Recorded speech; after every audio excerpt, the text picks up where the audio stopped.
Sometimes the heart finds its way home through the darkest paths we never chose to walk. In a world where honor meant everything and disgrace could destroy generations, two souls were about to discover that love doesn't always follow the rules we expect. Halvard the Bearblood was the most feared Viking warrior in the northern seas. When he refused to kill an unarmed man seeking peace, his chieftain sentenced him to marry his own half-sister Liv. This punishment was meant to break his spirit and shame them both. But what happened behind closed doors was something no one saw coming.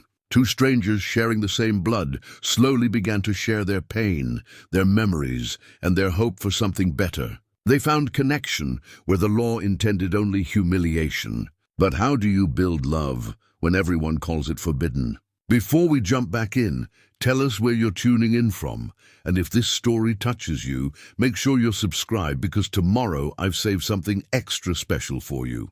The wind carried the scent of salt and blood across the fjord as Halvard the Bearblood stood at the edge of the great hall, his massive frame silhouetted against the dying embers of the hearth fire. At 7 feet tall, with shoulders broad enough to block doorways and hands that could crush a man's skull, he was everything the old songs promised a Viking warrior should be. Yet tonight, those same hands trembled as they gripped the carved whalebone amulet his mother had given him before her death 20 winters past. The amulet bore the intricate symbol of Freya, goddess of love and fertility, though Halvard had always worn it for protection in battle rather than matters of the heart. Tonight, it felt heavy against his chest, a reminder of the woman who had borne 2 children to different fathers and loved them both with equal fierce devotion. Astrid had been her name, and she had possessed the rare gift of seeing goodness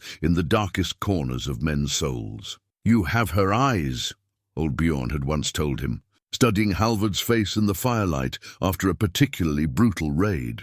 Green as spring grass and twice as stubborn about finding their way toward the sun. The comparison had always puzzled Halvard. He was a creature of winter and war, most comfortable when the world was frozen and enemies could be identified by the color of their shields. Love, tenderness, the gentle arts of healing and nurturing, these belonged to other people, softer people who had never felt the weight of a dying man's blood on their hands. But Astrid had been different. She had been both healer and lover, mother and mystic, capable of birthing life and easing death with equal grace. She had raised Halvard in the warrior's hall after his father claimed him at age 7. But she had also spent years in the eastern settlements, where she had given birth to another child, a daughter she named Liv, who grew up learning the ways of herbs and healing rather than sword and shield. Halvard knew of Liv's existence the way he knew of distant kingdoms and foreign gods, as something real but remote, connected to his life by blood, but separated by circumstance and choice. Their mother had died when Liv was barely 16, and the girl had remained in the eastern settlements, building a reputation as a skilled healer while Halvard carved his legend across the western seas. Now, at 32, Halvard found himself wondering what kind of woman his half-sister had become. The last report he'd heard placed her age at 28, unmarried despite her skills and beauty, devoted to her craft, in a way that reminded everyone of their shared mother. Some said she had refused 3 marriage proposals from prominent jarls, claiming her calling was to heal rather than breed. Others whispered that she possessed the same mystical gifts as Astrid, able to see beyond the surface of things into the true nature of souls. The great hall around him told the story of his own life in carved wood and battle-worn tapestries. Every beam bore the marks of weapons hung in honor. Every stone held the echo of victory feasts and funeral rites. This was where he belonged, surrounded by the artifacts of war and the memories of men who had died with his name on their lips. The silver arm rings stacked on his wrists had been earned in single combat. The scars that decorated his arms and chest mapped a geography of violence that stretched from the Irish coast to the shores of Vinland. Yet for all his achievements, Halvard had never felt more isolated than he did in this moment. facing a future that made mockery of everything he understood about honor and duty. The chieftain's decree had been delivered with cold ceremony earlier that day, witnessed by the full assembly of free men who served under the Black Raven banner of their clan. Halvard Astridsson, Thorwald Ironhand had proclaimed, his voice carrying the weight of ancestral law. You have defied the direct command of your chieftain in a matter of blood justice. The penalty for such defiance is death or exile, as has been the way since our fathers first took ship from the homeland. But you are a proven warrior whose loss would weaken our clan in troubled times. Therefore the council offers you a third path. The hall had fallen silent then, 500 warriors and their families straining to hear words that would reshape the fate of their greatest champion. Halvard had stood motionless before the high seat, his weapons surrendered, his fate suspended between one heartbeat and the next.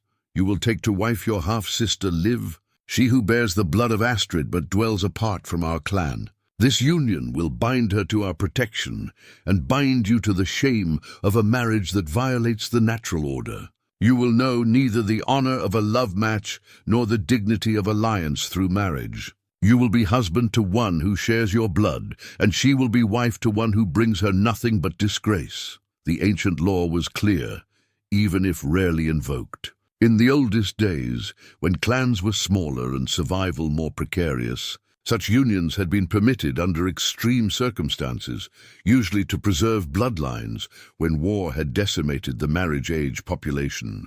But those had been different times, desperate times, when the very existence of the clan hung in the balance. Now the law served a different purpose entirely. It was a punishment designed to humiliate without destroying, to break a man's spirit while preserving his usefulness as a warrior.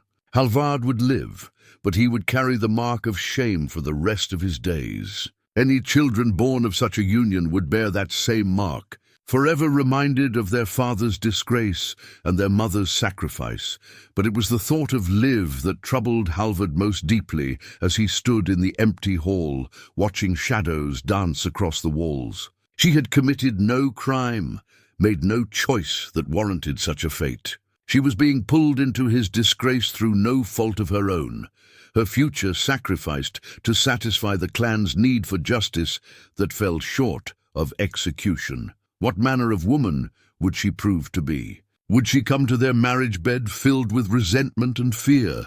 Would she spend their years together as a constant reminder of his failure to maintain the perfect loyalty that clan law demanded? Or would there be something else, some echo of their mother's wisdom and strength that might transform this punishment into something neither of them had expected? The whalebone amulet seemed to pulse against his chest as these thoughts churned through his mind. Freya, goddess of love, watching over a man about to enter a marriage that mocked everything love was supposed to represent. Yet their mother had believed in the goddess's power to work through even the most twisted circumstances, to find ways of bringing light into the darkest corners of human experience. Love is not always what we plan, Astrid had told him once, when he was young enough to believe that warriors didn't need such wisdom. Sometimes it grows in the strangest soil, watered by tears we never meant to shed.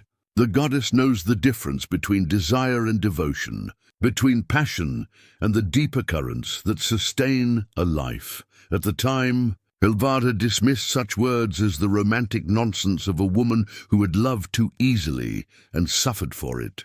Now, facing a future he could never have imagined, he found himself wondering if his mother had possessed a kind of foresight that went beyond the ordinary reach of human understanding. Tomorrow, Liv would arrive from the eastern settlements, escorted by kinsmen who had negotiated the terms of transfer as if she were livestock being sold at market. The wedding would take place within 3 days, conducted according to ancient ritual, but stripped of the joy and celebration that usually marked such occasions. There would be no bride price exchanged with pride, no alliance celebrated with feast and song, only the grim satisfaction of justice served and honor partially restored. But tonight, in the quiet space between one life and the next, Halvard allowed himself to imagine possibilities that had nothing to do with justice or shame. What if the goddess his mother had worshipped truly did have the power to work miracles? What if two people thrown together by law and circumstance might find something genuine in each other's company? What if the very impossibility of their situation might free them to discover forms of connection that more conventional marriages never achieved? The fire in the hearth crackled lower, casting longer shadows across the stone floor. Somewhere in the distance, a night bird called across the water, its voice carrying notes of longing that seemed to echo the questions in Halvard's heart. Soon the hall would fill again with the voices of men planning raids and settling disputes. The familiar rhythms of a warrior's life resuming their eternal cycle. But for now, in this moment of suspension between past and future, Halvard closed his eyes and tried to imagine the sound of his half-sister's laughter, wondering if it might carry some distant echo of the woman who had given them both life and left them both searching for ways to honor her memory. 3 days later, the sound of wheels grinding against stone announced Liv's arrival at the settlement. Halvard stood at the edge of the platform overlooking the harbor, watching as the covered wagon crested the final hill before descending toward the great hall. The morning mist clung to the fjord like a shroud, and through it he could make out the silhouettes of her escort, 2 mounted warriors and an older woman who had served as chaperone for the journey. The ceremonial bronze mirror lay heavy in his hands, its polished surface reflecting fragments of sky and cloud. It had belonged to his mother, one of the few precious objects she had kept from her own mother's household. According to tradition, it would be his wedding gift to Liv, a symbol of how she might see herself reflected in their shared lineage. But as Halvard studied his own fractured image in its surface, he wondered what truths it might reveal that neither of them was prepared to face. The wagon drew closer, and with each revolution of its wheels, Halvard felt the weight of inevitability settling deeper into his bones. There would be no glorious charge into battle this morning, no enemy to face with sword and shield. Instead, he would meet a woman he barely remembered, speak vows that felt like chains, and begin a life that satisfied neither law nor heart. But as the canvas covering of the wagon shifted in the morning breeze, Halvard caught his first glimpse of the woman who would become his wife, and felt something unexpected stir in his chest. Liv sat straight-backed and composed, her auburn hair braided with silver threads that caught the pale sunlight. Even from a distance, he could see that she possessed their mother's delicate bone structure. But where Astrid had been soft and yielding, Liv carried herself with a quiet dignity that suggested steel beneath silk. She was beautiful, he realized, with something approaching surprise. Not in the bold, dramatic way of the shield maidens who sometimes joined raiding parties, but with the subtle grace of a woman who had spent years learning to see beauty in small things, the precise curve of a healing herb's leaf, the exact shade of sunset that promised fair weather, the gentle strength required to coax life back into damaged flesh. When the wagon finally stopped before the great hall, Liv stepped down with fluid grace, declining the offered hand of her escort with a small shake of her head. She moved like someone accustomed to relying on her own strength, and as she raised her eyes to scan the assembled crowd, Halvard saw in them the same deep green that had marked their mother's gaze. But where Astrid's eyes had held warmth and easy laughter, Liv's contained something more complex. Intelligence, certainly, but also a wariness that spoke of someone who had learned not to trust too quickly or hope too easily. She was studying the faces around her with the careful attention of a healer assessing a patient's condition, looking for signs of pain or deception that others might miss. Their eyes met across the courtyard, and Halvard felt the moment like a physical impact. Here was the woman whose fate had become entangled with his through no choice of either of them, the stranger who shared his blood and would soon share his name. She did not smile or lower her gaze as might have been expected. Instead, she regarded him with frank assessment, taking his measure as honestly as he was taking hers. The formal presentations followed quickly, conducted with the cold efficiency of men eager to complete an unpleasant duty. Thorwald Ironhand spoke the necessary words, outlining the terms of the marriage contract and the expectations placed upon both parties. Liv listened in silence, her face revealing nothing of her thoughts, though Halvard noticed her fingers tighten almost imperceptibly around the leather satchel she carried, her healer's kit. He realized the tools of a trade she would now practice under the protection of his name. When Thorwald finished speaking, tradition demanded that the bride-to-be respond with formal acceptance of the arrangement. But instead of the expected phrases of dutiful submission, Liv stepped forward and spoke words that sent a ripple of surprise through the assembled crowd. "I understand the terms that have been set before me," she said, her voice carrying clearly across the courtyard, despite its softness. "I accept them not from weakness, but because I believe our mother would have wanted her children to face their trials with dignity and courage. I come to this marriage bringing skills that may serve this clan well, and I ask only that those skills be respected as part of what I offer." It was not defiance, exactly, but neither was it the meek compliance everyone had expected. Liv was making it clear that she intended to remain herself within this union, to preserve her identity as a healer even as she took on the role of wife. More importantly, she had invoked their mother's memory in a way that transformed the entire context of their situation. Halvard felt a strange stirring of something that might have been respect, or perhaps recognition. Here was someone who understood that survival sometimes required accepting impossible circumstances while refusing to surrender the essential parts of oneself. It was a lesson he had learned on countless battlefields, but he had never expected to encounter it in a woman being forced into marriage. The crowd began to disperse after the formal presentations concluded, leaving Halvard and Liv alone for the first time in 25 years. They stood perhaps 10 paces apart, two strangers bound by blood and law, studying each other across a space that felt both intimate and vast.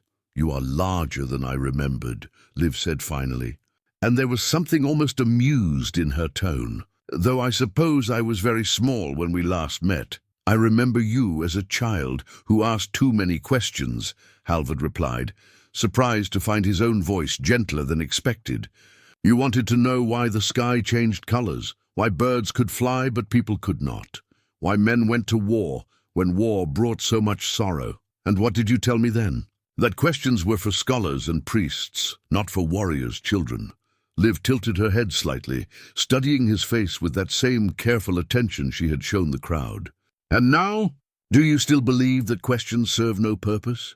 The question hung between them like a bridge neither was quite ready to cross. Halvard found himself thinking of all the questions that had plagued him during the long nights since his sentencing. Questions about duty and justice, about the difference between honor and stubbornness, about whether two people could build something meaningful from the wreckage of their separate dreams. "I have learned that some questions become more important with age," he said finally, "and that some answers can only be found by people who are brave enough to ask them together." For the first time since her arrival, Liv's expression softened slightly, as if she were seeing something in his face that she had not expected to find. "Our mother used to say that healing began with the right questions, not the ones that demanded immediate answers, but the ones that opened up new possibilities for understanding. She was wise in many things." "Yes," Liv agreed quietly, "and perhaps she would have found a way to see wisdom in this situation as well, if she were here to guide us." The bronze mirror in Halvard's hands caught the light as he shifted his weight, drawing Liv's attention to it. "This was hers," he said, offering it to her. "It seems fitting that you should have it now." Liv approached slowly and accepted the mirror with reverent care, turning it over in her hands to examine the intricate knotwork patterns that decorated its reverse side. "I remember her brushing her hair with this each morning, singing old songs under her breath. She told me once that mirrors could show us not just how we looked, but how we might choose to see ourselves." "And how do you choose to see yourself now?" Liv raised the mirror and studied her reflection for a long moment before answering.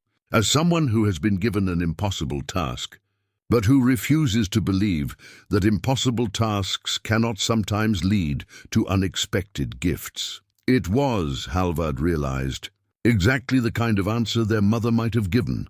The wedding ceremony took place 2 days later. At dawn, when the mist still clung to the fjord, and the world felt suspended between night and day. By ancient custom, such unions were conducted at the threshold between darkness and light, symbolizing the crossing from one life to another. But as Halvard stood before the altar stone, wearing the ceremonial sword that had belonged to his grandfather, he wondered whether they were moving toward illumination or deeper into shadow. The carved wooden wedding cup sat between them on the stone, its surface adorned with interlacing serpents that seemed to writhe in the flickering torchlight. This cup would be their first shared artifact as husband and wife, passed between them as they spoke the binding words that would make them one in the eyes of gods and men. The irony was not lost on Halvard that the serpents represented wisdom and transformation, qualities they would need in abundance if this marriage was to become anything more than an elaborate punishment. Liv stood beside him in a gown of deep blue wool, her hair crowned with a circlet of silver that had been their mother's. She had requested permission to wear it instead of the traditional flower crown, claiming it would help her feel Astrid's presence during the ceremony. The silver caught the early light, creating an almost ethereal glow around her face as she recited the ancient vows with calm precision. "I take you as husband before the gods and this assembly," she said, her voice carrying clearly across the small gathering of witnesses. "I pledge to share your hearth, bear your name, and honor the bonds that tie us together in blood and law." When Halvard spoke his own vows, he found himself adding words that had not been part of the traditional formula.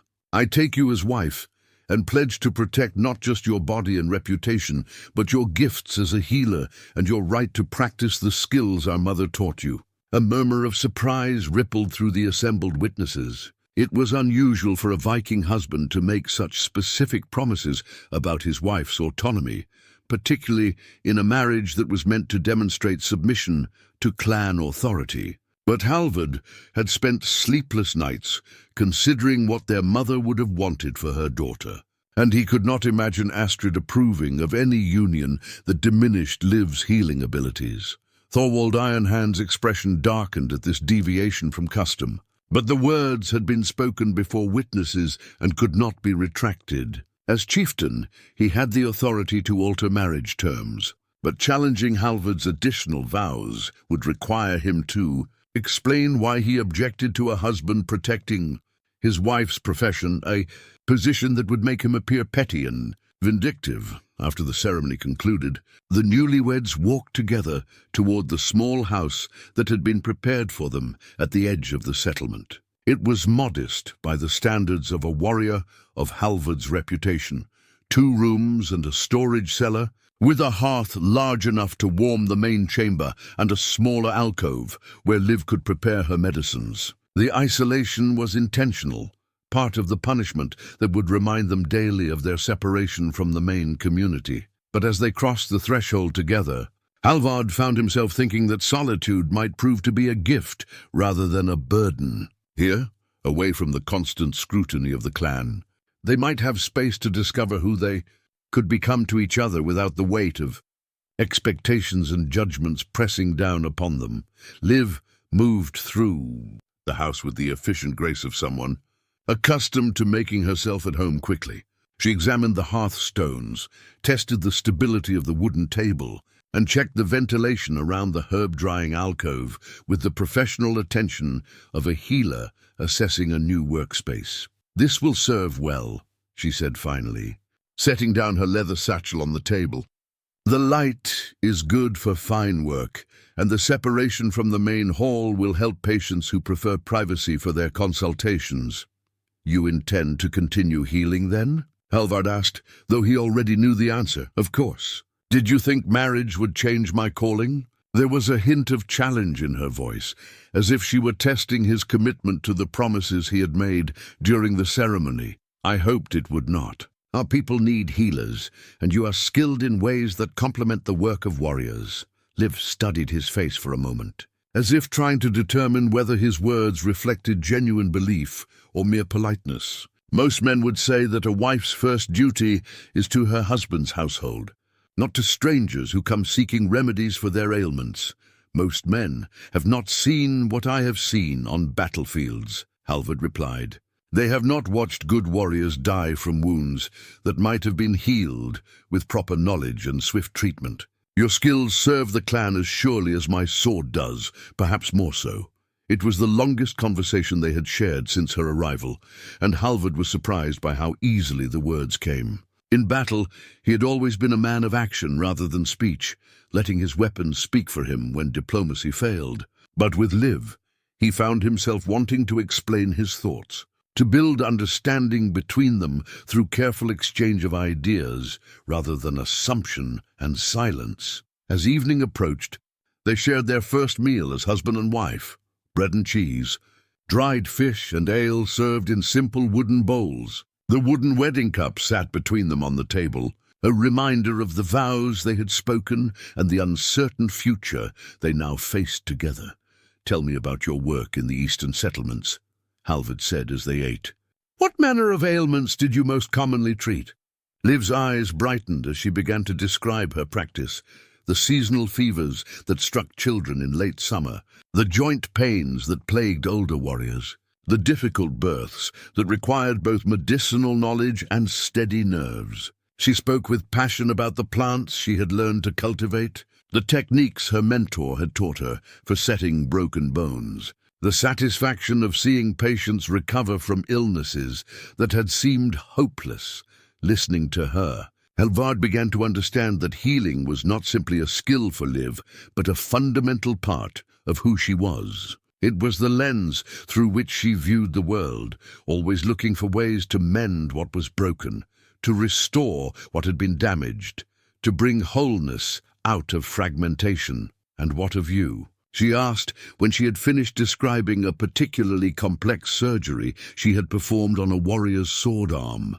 Beyond the battles and the raids, what brings you satisfaction in your work? The question caught Halvard off guard. No one had ever asked him to think about warfare in terms of satisfaction rather than duty or necessity. He considered his answer carefully, wanting to be honest without revealing vulnerabilities that might be used against him later. I find purpose in protecting those who cannot protect themselves, he said finally, in being the blade that stands between our people and those who would harm them. But if I am truthful, I also find satisfaction in the moments after battle, when the fighting is done and we can begin to rebuild what was threatened. Liv nodded thoughtfully. Perhaps that is something we share then. You protect life through strength, and I preserve it through knowledge. Both are necessary for our people to thrive. It was a simple observation, but it carried the weight of possibility. The suggestion that their different paths might complement rather than conflict with each other. In the weeks that followed their wedding, Halvard and Liv began to establish the rhythms of their shared life with the careful politeness of strangers learning to inhabit the same space. They divided the household duties with practical efficiency, Halvard tending to the heavier work of maintaining their dwelling and ensuring adequate supplies of fuel and food, while Liv managed the cooking and began setting up her healing practice in earnest. The hand-woven tapestry that dominated one wall of their main room became the unexpected focus of their early conversations. It had been a gift from one of the settlement's elder women, who remembered Astrid with fondness and wanted to honor her memory through her children's union. The tapestry depicted the story of Freya's search for her lost husband, woven in deep blues and silvers that seemed to shift and change in the firelight. I remember this story from childhood, Liv said one evening as they sat before the hearth, she mending a torn cloak while Halvard worked oil into the leather of his sword belt. Mother used to tell it when I was frightened by storms. She said that Freya's tears became gold because even in sorrow, the goddess never lost sight of the love that made her suffering meaningful. Halvard paused in his work, studying the intricate patterns of the weaving. I never understood why Freya would weep for a husband who had abandoned her. It seemed to me that her tears were wasted on someone unworthy of them. Perhaps, Liv said thoughtfully, but the story suggests that her tears were not really for him, but for the love itself. She wept because love had been lost from the world, not because a particular man had proven unworthy of it. It was the kind of conversation they had begun to have with increasing frequency, discussions that started with practical matters or simple observations but gradually deepened into explorations of ideas and beliefs. Halvard found himself looking forward to these exchanges, surprised by the depth of Liv's thinking and the gentle way she challenged his assumptions without making him feel defensive. Their physical relationship remained carefully respectful, bounded by the awkwardness of their situation and the mutual recognition that intimacy could not be forced or commanded into existence. They shared a bed for warmth and propriety, but maintained a careful distance that allowed them both to preserve their dignity while they slowly learned to trust each other. But it was Liv's work as a healer that began to transform not just their relationship, but their standing within the community. Within a fortnight of their marriage, word had spread throughout the settlement about her skills, and people began arriving at their door, seeking remedies for ailments that had long gone untreated. The first was old Eric, a former raider whose hands had been mangled in a shipbuilding accident years earlier. The local bone setter had done what he could, but Eric lived with constant pain that worsened with each change in weather. He approached their house with the shuffling gait of a man who expected rejection, knowing that his request for help would require him to acknowledge the marriage everyone whispered about, but Liv received him with the same calm professionalism she had shown to patients in the eastern settlements. She examined his hands with gentle thoroughness, asking questions about when the pain was worst and what movements brought relief. Then she prepared a mixture of willow bark and meadowsweet, showing Eric how to brew it properly and explaining when to drink it for maximum effectiveness. The damage cannot be undone, she told him honestly, but the pain can be managed. Come back in a week, and we will see how you respond to the treatment. Halvard watched this interaction from across the room, struck by the transformation that came over his wife when she was practicing her craft. The careful reserve she maintained in their personal conversations fell away, replaced by confident authority and genuine compassion. This was Liv in her element, using skills that had taken years to develop in service of her calling to heal. When Eric returned a week later, his improvement was obvious to anyone who cared to observe. His movements were smoother, his expression less pinched with constant discomfort. More importantly, word of his improvement spread through the settlement like ripples on still water. Soon there was a steady stream of patients finding their way to the house at the settlement's edge. Mothers brought children with persistent coughs. Warriors sought treatment for old injuries that had never healed properly. And elderly women came seeking relief from the aches and pains that made their daily work a burden. With each successful treatment, Liv's reputation grew, but so did something else, a grudging respect for the marriage that had brought such a skilled healer into their community. People began to speak of the union not as a shameful punishment, but as an unexpected blessing that had delivered benefits no one had anticipated. Halvard found his own status shifting as well. Where once he had been viewed as a disgraced warrior whose pride had cost him his honor, he was now seen as the husband of the settlement's most gifted healer. People who had avoided his company after his sentencing began to greet him respectfully when they encountered him at the market or the harbor. They are beginning to see us differently, Liv observed one evening as they prepared for sleep. Not as victims of the law's punishment, but as a partnership that serves the community in ways that neither of us could achieve alone. Does that please you? Halvard asked, genuinely curious about her feelings toward their changing circumstances. Liv considered the question carefully before answering. I am pleased that my work is valued and that people are finding relief from their suffering. As for the rest, she paused, seeming to weigh her words. I find that I care less about what others think of our marriage than I expected to. What matters more is what we think of it ourselves, and what do you think of it? I think, she said slowly, that we are building something that neither of us planned, but that may prove valuable nonetheless. Like a garden that grows from seeds scattered by accident, but tends to itself towards something beautiful. Halvard lay awake long after Liv's breathing had settled into the steady rhythm of sleep, thinking about her words and watching the firelight play across the tapestry on the wall. Freya's tears had become gold, the old story promised, because love transformed even sorrow into something precious. Perhaps, he thought, they were beginning to discover what their own transformation might look like.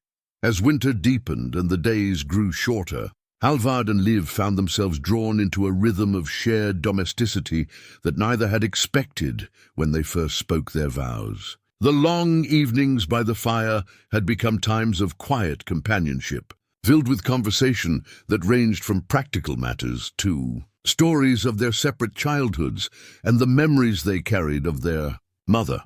The carved bone comb that Liv used each night before sleep became a focal point for some of their most intimate exchanges. It had been crafted by their mother's own hands during the long winter when Liv was first learning to walk, and its surface bore intricate patterns that told the story of the season's endless cycle. As Liv worked it through her auburn hair, she would sometimes share memories that the gesture awakened, moments when Astrid had performed the same ritual while singing old songs or telling stories about the gods and their eternal struggles. She used to say that combing one's hair was a form of meditation.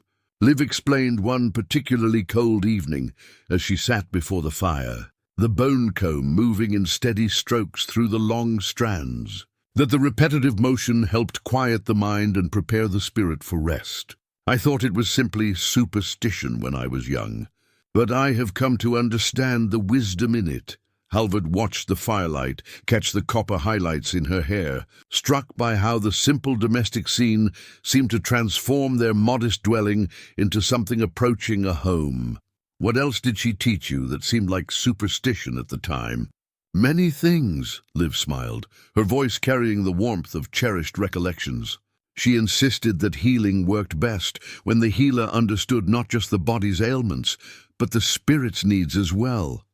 She said that a person's willingness to recover was often as important as the medicine they received. And do you believe that now? Liv paused in her combing, considering the question with the same careful attention she brought to all matters of substance. I have seen patients with identical injuries heal at vastly different rates, despite receiving the same treatment. The ones who had reasons to live, children to care for, work that gave them purpose, love that anchored them to the world, almost always recovered more completely than those who had lost hope. Then your healing touches more than flesh and bone. Yes, she said simply. Though I think the same could be said of your work as a warrior. When you fight to protect something you value, you fight with strength that goes beyond mere muscle and skill. It was an observation that resonated deeply with Halvard's own experience of battle. He had noticed the difference between warriors who fought from duty alone and those who carried images of beloved faces in their hearts. The latter showed a fierce determination that could overcome seemingly impossible odds, while the former, no matter how skilled, sometimes faltered when the stakes rose highest. These conversations had begun to reveal the unexpected depth of understanding that was growing between them. What had started as polite exchanges between strangers sharing a house had evolved into something that felt increasingly like genuine companionship. They were discovering that their different approaches to protecting and preserving life created a natural complement that enriched both their perspectives, but their growing closeness had not gone unnoticed by the rest of the settlement. And not all the attention was welcome. Thorwald Ironhand's wife, Solveig, had begun making pointed comments about the unseemly contentment visible in their household. She seemed particularly affronted by the evidence that their punishment, marriage, was becoming something that resembled actual partnership. It defeats the purpose, she had been heard to complain to other prominent women of the settlement. When those meant to bear shame begin to find satisfaction in their circumstances. How will others learn proper respect for authority if transgressors are allowed to transform their penalties into unexpected rewards? The criticism stung, not because it threatened their happiness, but because it suggested that their growing connection somehow diminished the seriousness of Halvard's original offense. Liv had begun to worry that their visible contentment might actually make their situation more precarious, rather than more secure. Perhaps we should be more careful about appearing too satisfied with our circumstances, she suggested, one evening as they shared their evening meal. If our marriage is seen as too successful, it may provoke new restrictions or additional punishments. Halvard set down his cup and studied her face in the firelight, noting the tension that had crept into her expression over the past few days. Do you regret the happiness we have begun to find together? No, she said quickly, then softened her tone. No, I treasure what we have built, but I fear that others may seek to destroy it if they perceive it as a threat to their authority.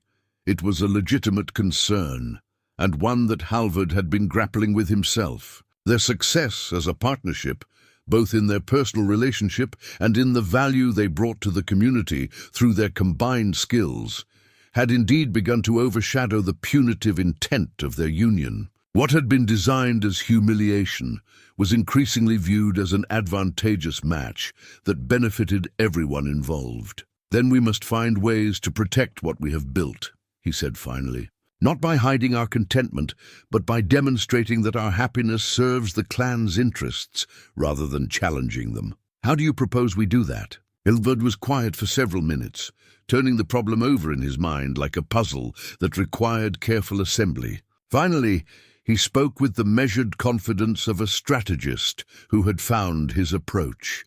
Your healing practice has already shown the community that our marriage brings practical benefits. But we must expand that perception to include my role as well. I should begin training younger warriors in combat techniques, sharing the knowledge I have gained through years of experience. If we both contribute actively to the clan's strength and prosperity, it becomes harder to argue that our union was a mistake. Liv nodded slowly, seeing the wisdom in his reasoning. And if we are perceived as valuable assets rather than disciplined criminals, we gain protection from those who might otherwise seek to undermine us. Exactly. We transform our punishment into service, and our service into security. As they prepared for sleep that night, Liv combed her hair with even more deliberate care than usual, as if the ritual might help her process the complexities of their situation. Halvard watched her in the firelight, thinking about how much his understanding of marriage had changed since their wedding day. He had expected duty, resignation, and perhaps eventual tolerance. Instead, he was discovering partnership, genuine affection, and the surprising pleasure of building something meaningful with another person who shared his commitment to protecting and serving their community. The bone comb caught the light as Liv set it aside and turned toward him with a smile that carried both tenderness and determination. Whatever challenges lay ahead, they would face them together, with the strength that came from knowing they had chosen to make their forced union into something real and valuable. The first real test of their strategy came when young Bjorn Eriksson collapsed during sword practice, his body convulsing in the grip of what the settlement's people called the falling sickness. The boy was barely 16, son of a respected shipwright, and his seizures had been growing more frequent and severe over the past year. Traditional remedies had failed, and some whispered that dark spirits had claimed the boy's soul. Halvard was among the warriors training in the practice yard when Bjorn fell, his wooden sword clattering against the stones as his limbs jerked beyond his control. The other young men stepped back in fear and uncertainty, unsure whether to help or flee from what might be a curse spreading among them. But Halvard moved forward without hesitation, kneeling beside the convulsing boy and speaking in calm, steady tones. "Fetch my wife," he called to one of the watching warriors. "Tell her to bring her healer's kit and come quickly." The leather-bound journal that Liv carried everywhere had become her most precious possession, filled with careful notes about every patient she treated and every remedy she prepared. When she arrived at the practice yard, She moved through the crowd of onlookers with purposeful efficiency, the journal clutched in one hand and her medicine bag in the other. "Clear space around him," she instructed, dropping to her knees beside Halvard. "And someone bring a cloak to cushion his head." While others might have seen a boy possessed by evil forces, Liv saw a patient whose condition followed predictable patterns that could be understood and managed. She had treated similar cases in the eastern settlements, learning from an old Greek physician who had taught her that the falling sickness was a disorder of the body rather than the spirit. "Hold his shoulders gently," she told Halvard, "but do not try to restrain the movements. They will pass on their own." Together they waited out the worst of the seizure, Liv monitoring Bjorn's breathing while Halvard provided steady, reassuring presence. When the convulsions finally subsided, leaving the boy dazed and exhausted, Liv began her careful examination, checking his pulse and looking into his eyes while speaking in soothing tones. "You are safe now," she told him. "This is not a curse or a punishment from the gods. It is a condition that can be managed with proper treatment." The crowd that had gathered to witness what they expected to be either a miracle or a tragedy found themselves observing something far more remarkable: the calm competence of two people working together to transform fear into hope. Halvard's willingness to stay close to someone others believed might be cursed demonstrated a kind of courage different from battlefield valor, while Liv's knowledge offered practical solutions where superstition provided only dread. Over the following days, as Liv worked with Bjorn and his family to develop a treatment plan involving carefully measured doses of herbs that would reduce the frequency of his seizures, their intervention became the subject of widespread discussion throughout the settlement. But more significantly, it established a new pattern for how the couple functioned within the community, not as isolated figures bearing shame, but as resources whose combined skills could address problems that neither could solve alone. Halvard began spending more time in the practice yards, not just training himself, but instructing younger warriors in techniques he had perfected through years of combat experience. His teaching style proved surprisingly effective, combining the practical wisdom of someone who had survived countless battles with the patience of a man who understood that knowledge gained through suffering should be shared to prevent others from learning the same lessons the hard way. "A sword is only as good as the man who wields it," he would tell his students. "But a warrior is only as strong as his understanding of when not to draw his blade." The greatest victories are often won without striking a single blow.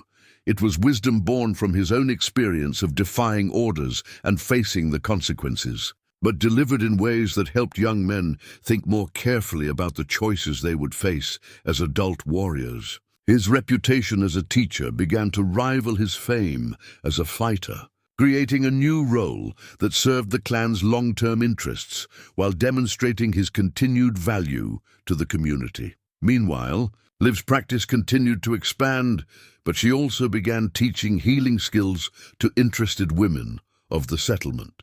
Her leather-bound journal became the foundation for training sessions, where she shared knowledge about common ailments, basic remedies, and the importance of cleanliness in preventing infection. "Healing is not mysterious magic," she would explain to her students. "It is careful observation, systematic thinking, and the application of knowledge gained through experience. Any woman who can manage a household can learn to manage basic medical care for her family."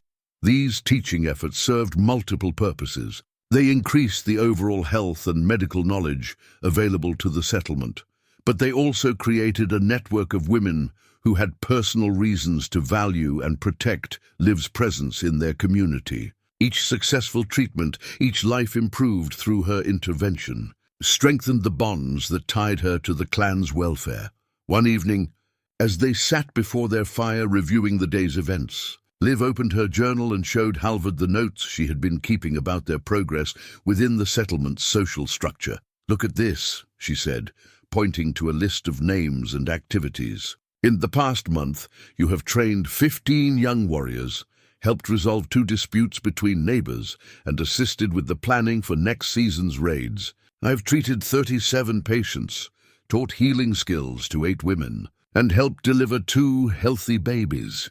Halvard studied the carefully recorded information, impressed by the systematic way she tracked their contributions to the community's welfare. You document our lives like a scholar recording history, because I believe this is history, she replied seriously. We are creating something new, a partnership that serves our people in ways that neither traditional marriage nor conventional punishment could achieve. Someday others may need to understand how we did it. And how would you summarize our method for those future students? Liv closed the journal and met his eyes across the firelight. We chose to honor what we were given rather than resent what we lost. We made ourselves indispensable by making each other stronger. It was, Halvard realized, as accurate a description of love as any poet had ever composed.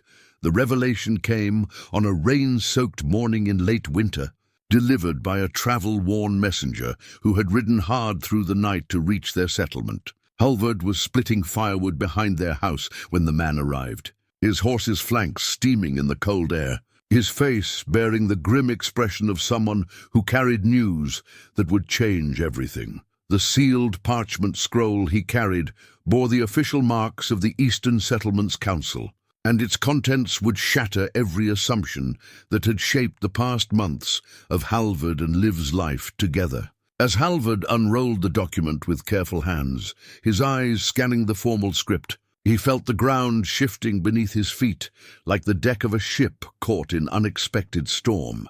The scroll contained 2 pieces of information, each more staggering than the other.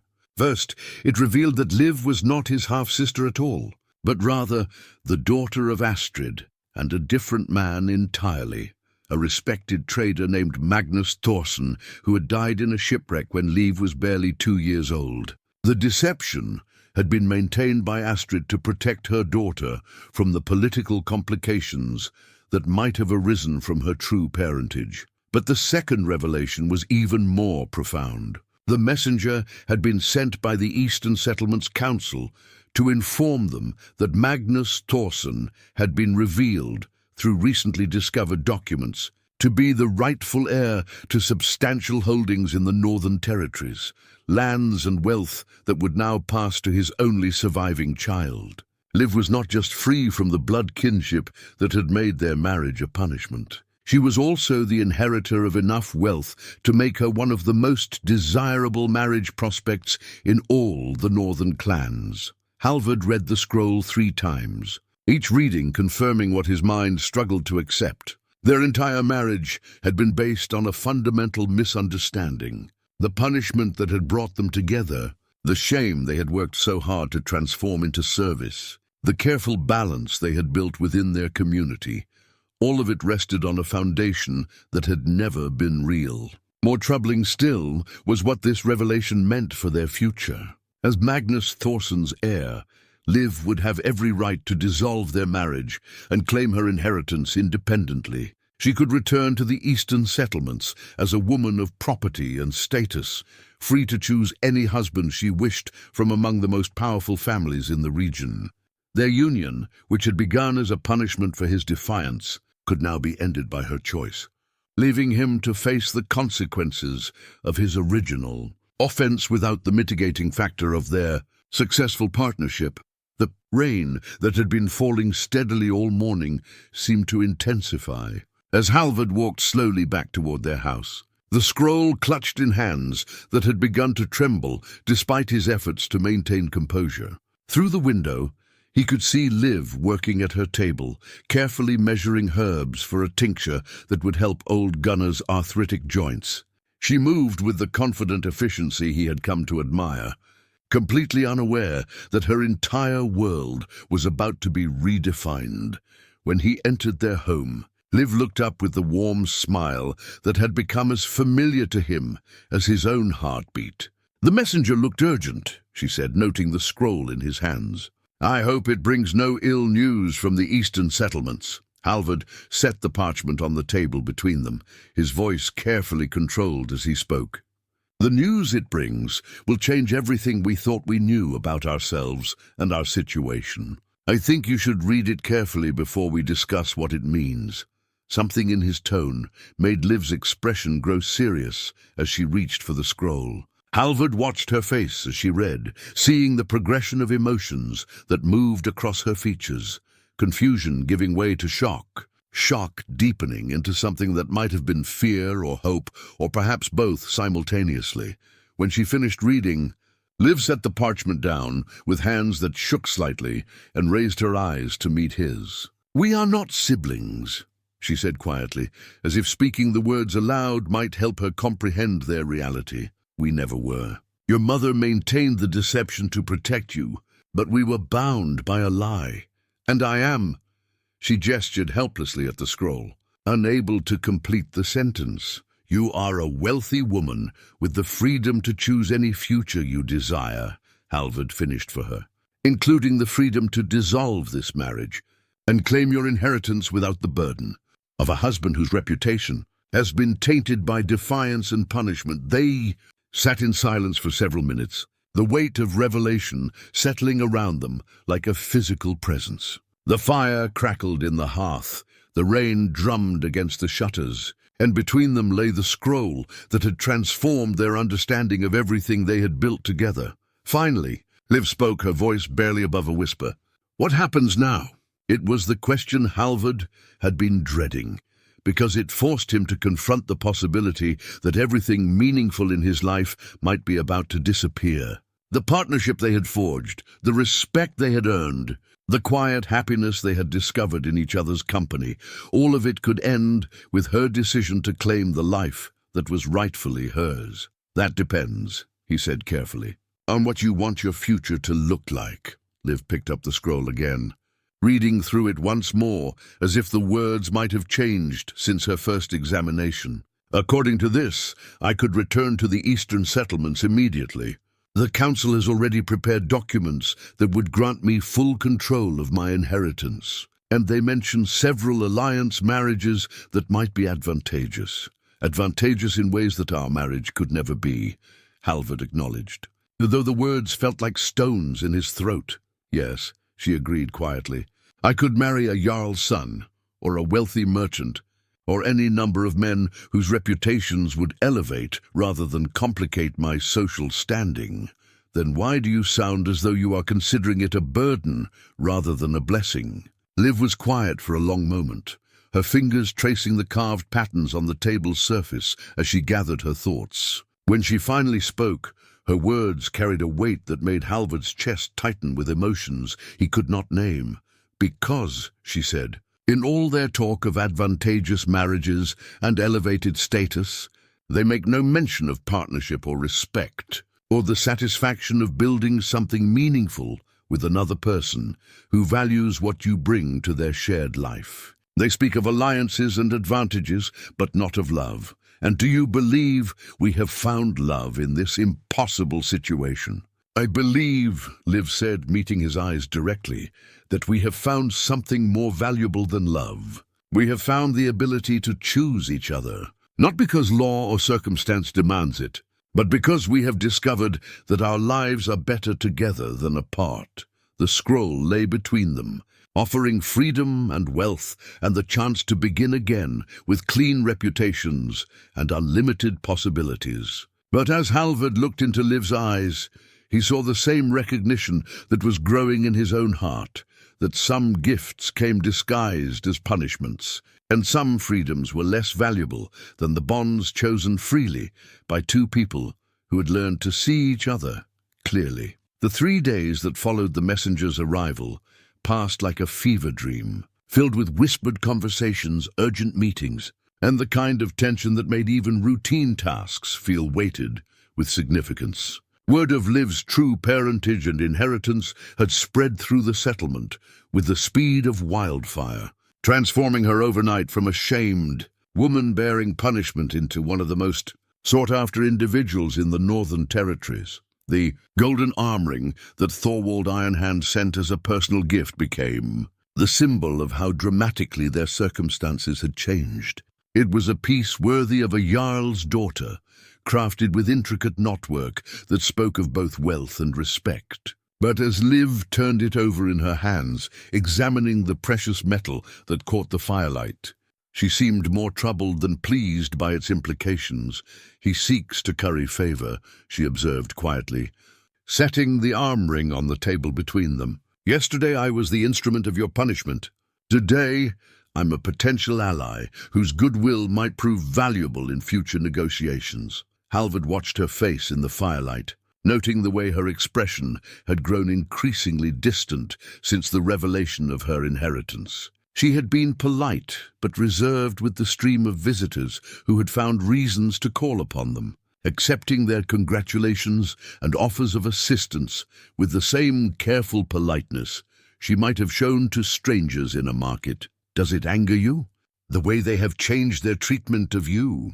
"Not anger exactly," Liv replied, still studying the golden ring. "But it confirms something I have long suspected about the nature of respect in our world. It is not earned through character or contribution, but granted or withheld based on circumstances beyond our control."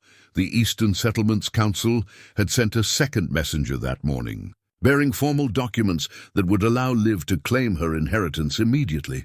All she needed to do was sign the papers and arrange for transport to her new holdings, where a steward had been managing the properties in anticipation of her arrival. The process had been designed for efficiency, recognizing that a woman of her newfound status should not be kept waiting for what was rightfully hers. But with each passing hour, Halvard found himself more convinced that she would indeed choose to leave. How could she not? The life being offered to her represented everything their current situation lacked. Freedom from the shadow of his disgrace, social standing that matched her talents and character, and the resources to pursue her healing work on a scale that could benefit entire regions rather than just their small settlement. The practical arguments for her departure were overwhelming. The emotional arguments for staying seemed fragile by comparison, built on affection that had grown in artificial circumstances and partnership that had been forged under pressure. Could what they had found together survive transplantation to a world where choice rather than necessity defined their relationship? "The council's representative will return tomorrow for my decision," Liv said, breaking into his thoughts. He seemed confident that any reasonable person would see the advantages of claiming their rightful inheritance without delay. "And what do you see when you look at those advantages?" Liv was quiet for several minutes, her fingers absently tracing the patterns carved into the golden arm ring. When she finally spoke, her voice carried a weight of consideration that suggested she had been wrestling with the same questions that plagued his own thoughts. "I see opportunity, certainly. The chance to establish healing centers that could serve multiple settlements, to train other women in advanced techniques, to create a legacy that might outlast my own lifetime. I see respect earned through achievement rather than granted through marriage, and freedom to shape my own path without reference to anyone else's choices or mistakes. Those are significant gifts," Halvard acknowledged, though the words felt like sand in his mouth. "Yes, they are, and they represent everything I might have dreamed of if I had dared to dream so boldly." She paused, meeting his eyes across the firelight. "But they also represent a return to loneliness that I had not fully understood until I experienced its absence." Loneliness. The isolation of being the only person responsible for your own happiness, the only one invested in your daily successes and failures. I had grown accustomed to that solitude in the eastern settlements, but now, she gestured around their modest home, taking in the evidence of their shared life. "Now I understand what it means to have someone who knows your thoughts well enough to anticipate your needs, who shares your burdens and multiplies your joys simply by witnessing them." Halvard felt something loosen in his chest, a tension he had been carrying since the first messenger's arrival.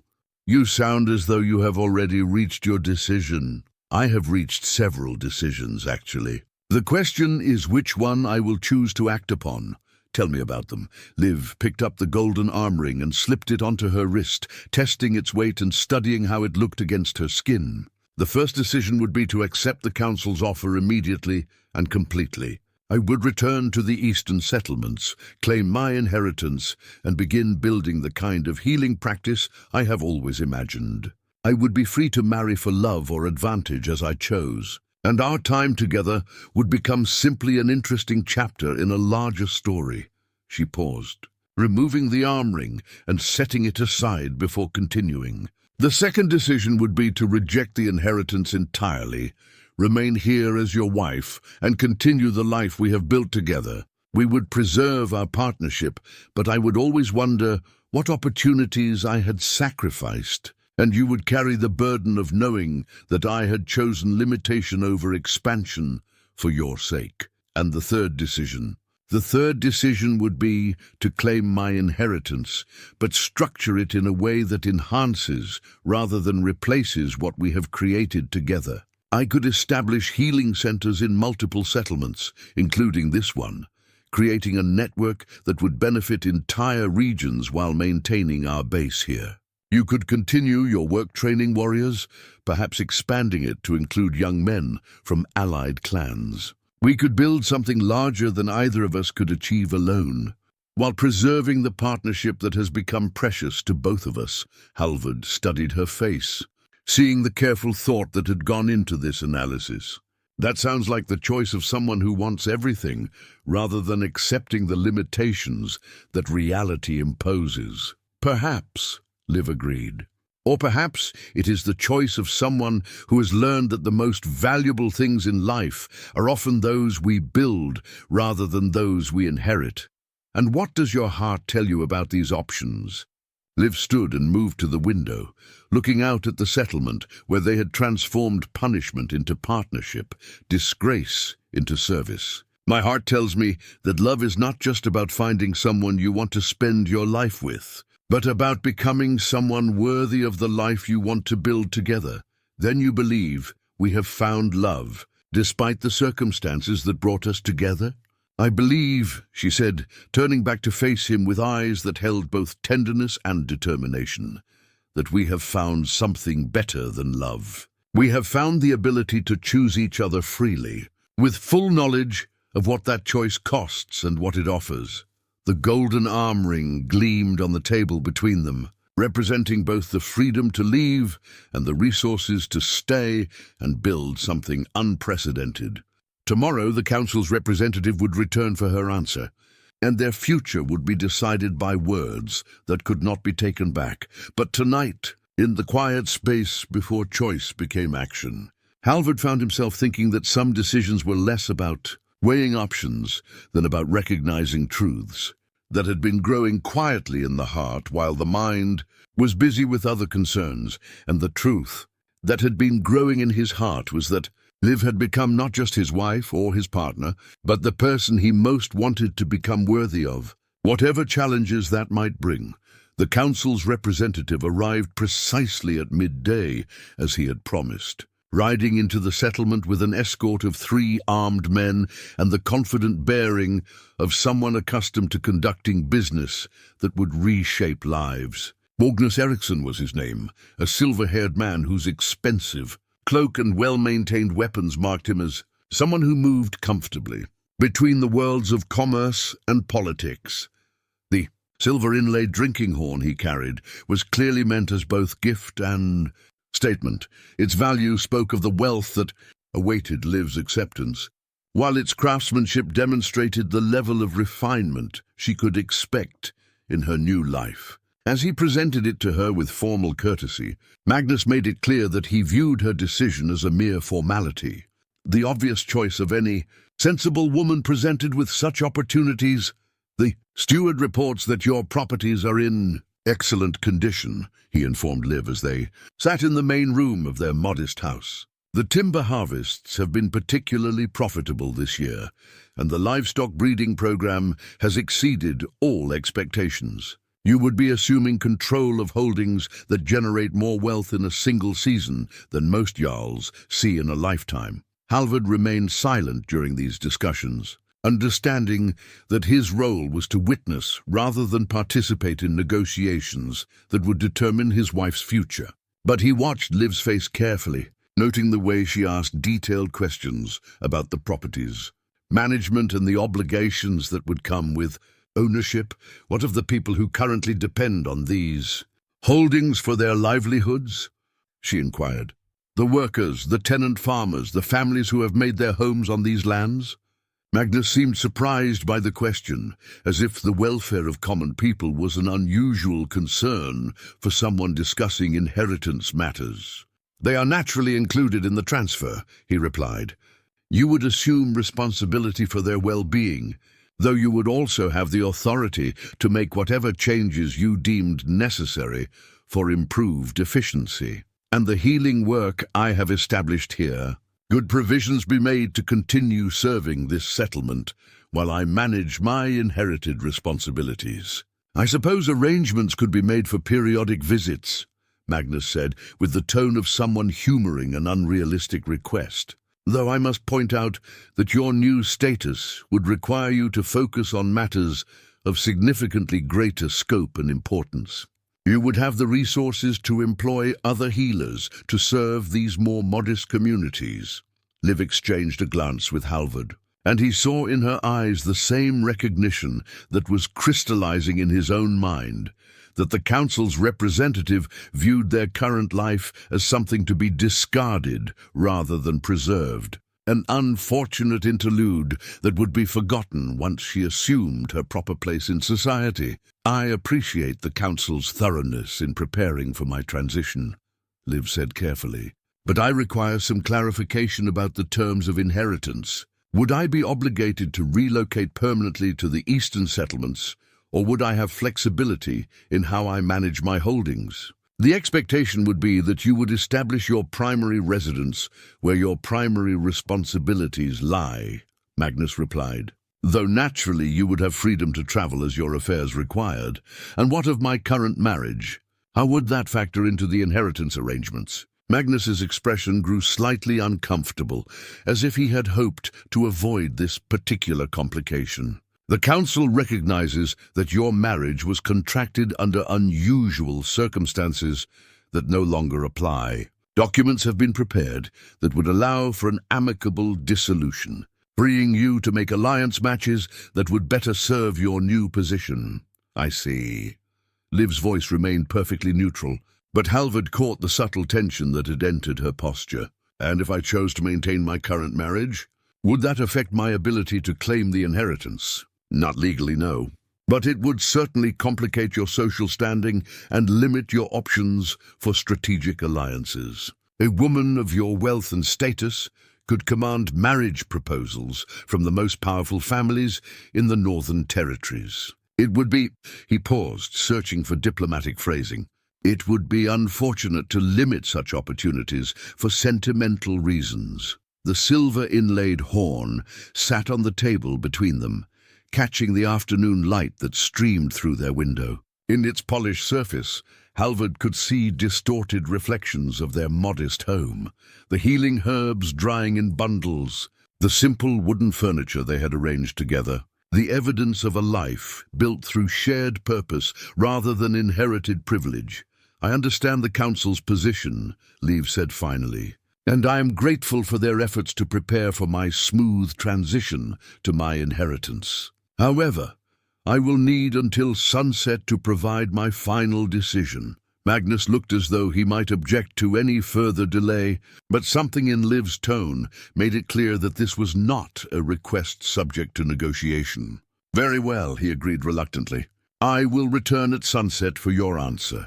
After the representative and his escort departed, Halvard and Liv sat together in silence, both understanding that the next few hours would determine not just their individual futures, but the nature of the bond they had forged in the crucible of impossible circumstances. As the sun began its descent toward the horizon, Liv walked alone to the small grove where their mother had been buried years before either of them had imagined their lives would become so intricately connected. The weathered stone marker that marked Astrid's resting place bore only her name and the symbol of Freya, But to Liv, it represented everything she had inherited that could not be measured in gold or land: wisdom, compassion, and the courage to choose love over convention. Halvard found her there as the last light filtered through the bare winter branches. Sitting beside the grave, with her hands folded in her lap and her face turned toward the western sky. She had been crying, he realized, though her tears had dried, leaving only a quiet dignity that reminded him powerfully of their mother in her final days. "I have been trying to imagine what she would advise," Liv said without turning to look at him. "Whether she would tell me to seize the opportunities that have been offered, or to honor the bonds that have grown beyond what anyone expected." Halvard settled beside her on the cold ground, close enough to offer comfort, but far enough to respect her need for contemplation. "And what conclusion have you reached?" "That she would tell me to choose based on what I have learned about myself, rather than what others expect of me."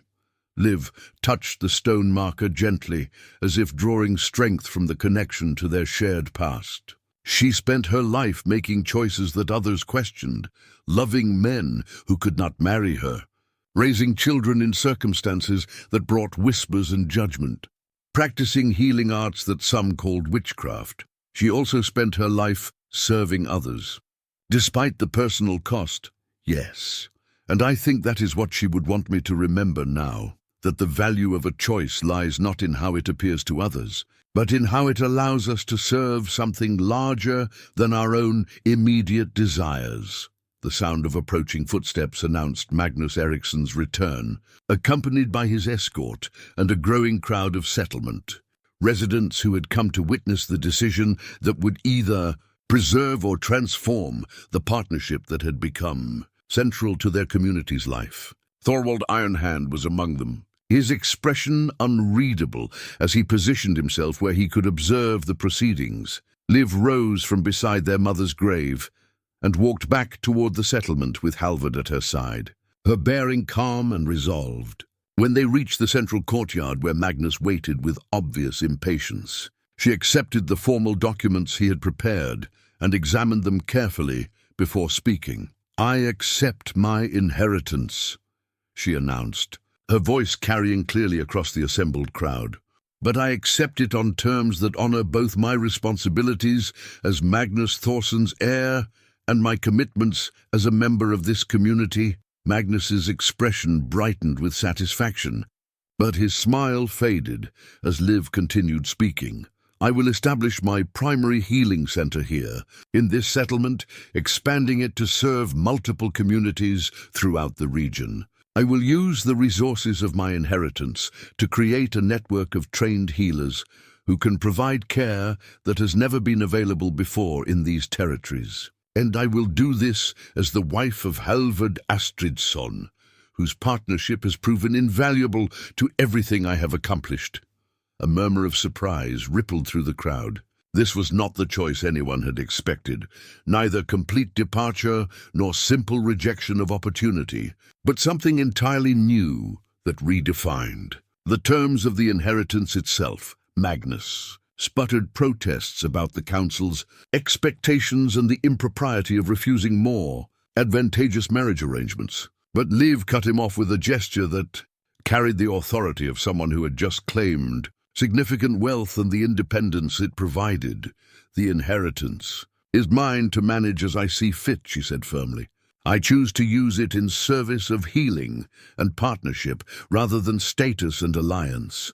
If the council objects to my decisions, they are welcome to challenge them through proper legal channels."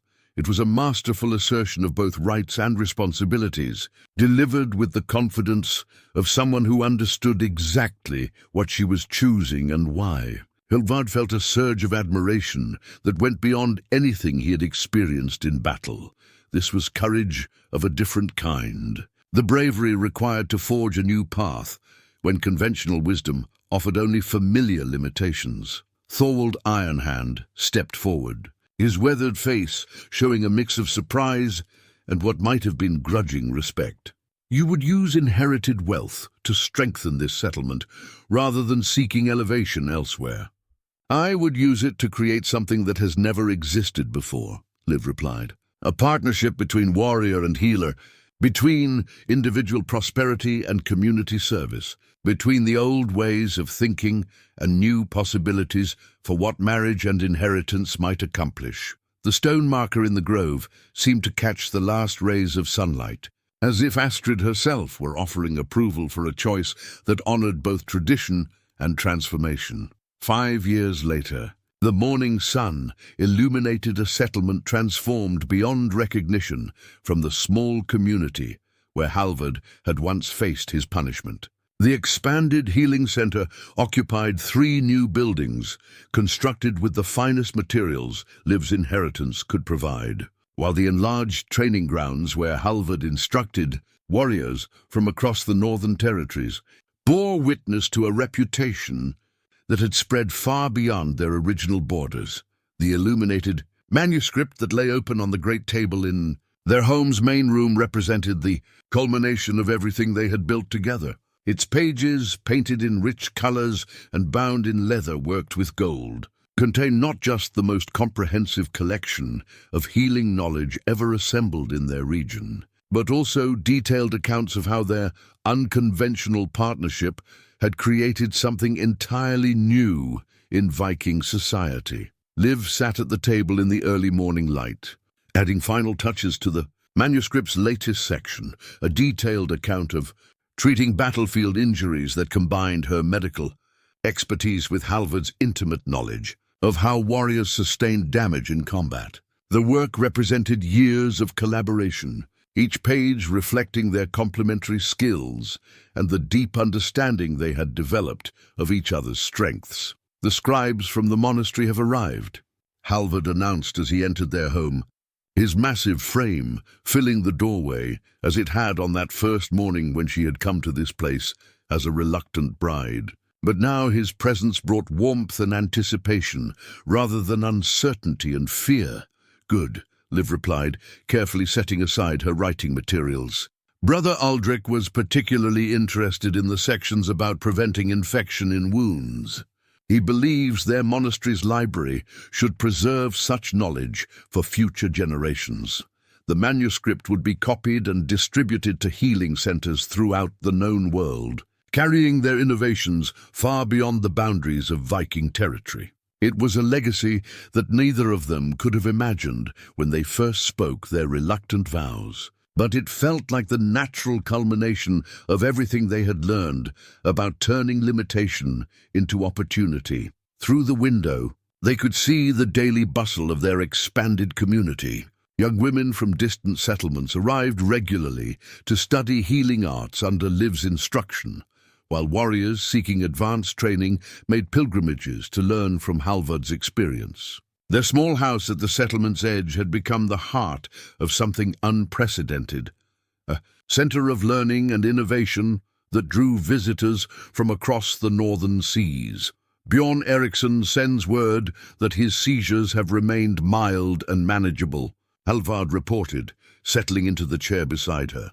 He credits your treatment methods with allowing him to live a normal life, and he has begun teaching other young men about recognizing the signs in themselves or their comrades. The boy whose collapse in the practice yard had first demonstrated their effectiveness as a team was now a grown man with a family of his own, living proof of what could be accomplished when knowledge and compassion worked together.